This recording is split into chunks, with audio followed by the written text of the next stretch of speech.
वालेकुम। कैसे हैं आप सब? अल्लाह हमेशा आप सबों को अच्छा और खुश रखे। किसी की कोई तकलीफ हो तो अल्लाह अपनी रहमतों से उन तकलीफों को खत्म करे। हर घर को, हर इंसान को खुश व आबाद रखे। आमीन या रब्बुल आलमीन। ये चैनल मैंने बच्चों के तालीम के लिए निकाली हूँ। इससे आने वाले पैसे उन बच्चों को दिए जाते हैं जिन बच्चों को आगे पढ़ने के लिए पैसों की जरूरत है, और आपको दिखाया भी जाता है। आप देख लो, और आपको अच्छा और सही लगे तो इसे सब्सक्राइब करो, लाइक करो, शेयर करो और चैनल आगे करने में मदद करो। इंशाल्लाह अल्लाह रब्बुल करीम अपने सबों की गैबी मदद करेंगे और अपने सबों को जज़ाए खैर भी देंगे इंशाल्लाह। आज मैं बना रही हूँ आलन। उसको आलन भी बोलते हैं और बैठक झुमका भी बोलते हैं। आप देख लो, पहला भी मेरा आलन गया हुआ है, मगर वो काटे हुए प्याज से गया हुआ है। एक पिसे हुए प्याज से बना रही हूँ। चलो, जिसको लगने वाली चीजें मैं आपको दिखा रही हूँ। एक गीला खोपरा है, छोटी वाटी। एक मिर्ची है तीखी 7-8। ये लहसुन की छोटी गड्डी है। एक कड़ी पत्ता है थोड़ा सा। ये कोतंबीर है। ये अदरक थोड़ा सा है। जीरा 1 चाय की चम्मच है। ये प्याज है एक बड़ा सा काटा हुआ। ये बेसन है 1 वाटी, 1 प्याली। छोटा सा थोड़ा सा हींग जाएगा। हल्दी है पाव चम्मच। तिल है 1 चाय की चम्मच। राई है आधी चाय की चम्मच। थोड़ा सा कड़ी पत्ता है। थोड़ी कोतंबीर काटी हुई है। अब पहले मैं बेसन का घोल बनाऊंगी, और सबसे पहले मैं ये मसाले बारीक करके लूंगी मिक्सी में। सब एक साथ बारीक करूंगी। प्याज भी बारीक किया हुआ है। ये देखो, बारीक करके मसाला अपना हो गया। अब ये मैंने बर्तन चढ़ाई हूँ। इसमें तेल डालूंगी 2 बड़े बड़े चम्मच। तेल आप कम ज़्यादा कर, उसमें राई डाली, जीरा डालूंगी, करी पत्ता डालूंगी। अब इसमें कोतंबीर डालूंगी।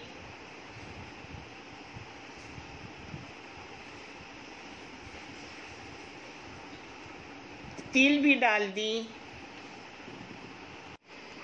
तिल बाद में डालने का, क्योंकि तिल जल्दी लाल हो जाते हैं। अब इसमें मसाला डालूंगी। हींग डाल दी थोड़ा। आप अपने टेस्ट के मुताबिक सब डालो, मगर बहुत अच्छा बेहतरीन होता है। इसको ज़रा भूनने का, और फिर इसमें डालूंगी अब मसाला अपना सब मसाला डाल के उसको अच्छे से भून लेने का। तब तक बनाऊंगी मसाला भूनते भूनते अपने बेसन का घोल। इसमें हल्दी भी डाल दी। अब इसमें नमक भी डाल दी। नमक अपने टेस्ट के मुताबिक डालने का।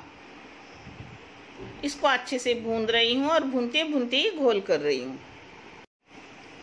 अब टोप में मैं बेसन डाल रही हूँ। इसमें पानी डालूंगी। पानी अपने घोल करते वक्त ज़्यादा गाढ़ा नहीं, ज़्यादा पतला नहीं, इस हिसाब से उसका आटा कलाने का। जैसा अपन वड़े वगैरह को करते हैं ना, बटाटे वड़े को, उस तरीके से। अब इसको थोड़ा पानी लेके पहले मैं घोलूंगी, फिर वो गुठलियाँ नहीं होती है, और ज़्यादा पानी डालने से जल्दी गुठली होती है।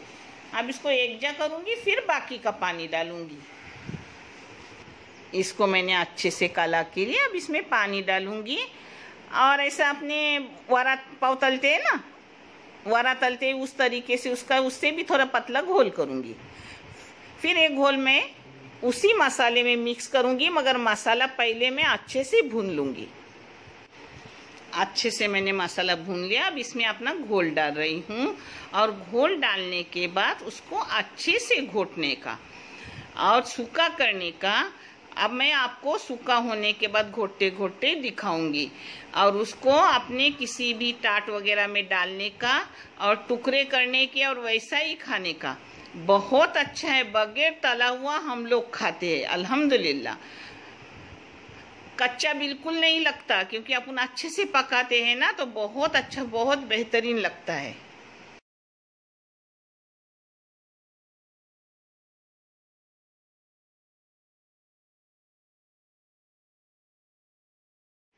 ये देखो, सूखा होने के बाद अपना टोप छोड़ता है, यानी वो ये गोला बन जाता है पूरा। अब ये गोला बन गया तो इसको अपने परात में, टाट में, किसी भी बर्तन में डालने का, प्लेट में डालने का और उसको सीधा करने का, सीधा हाथ से सही करने का डाव से। और फिर उसको ठंडा होने के बाद या गर्म है तभी टुकड़े करके आराम से रोटी के साथ खाओ। बहुत अच्छा, बहुत बेहतरीन, मज़ेदार लगता है अल्हम्दुलिल्लाह। इसके साथ कुछ हो ना हो, चावल की रोटी, और इसको सूखा झुनका भी बोलते हैं और आलन भी बोलते हैं, बहुत कुछ नाम है, मगर पिठला भी बोलते हैं, मगर मैं तो उसको आलन बोलती हूँ। पिसे हुए प्याज का आलन।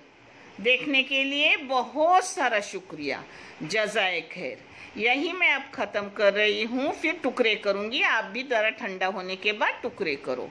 देखने के लिए बहुत सा शुक्रिया। अल्लाह हाफिज़।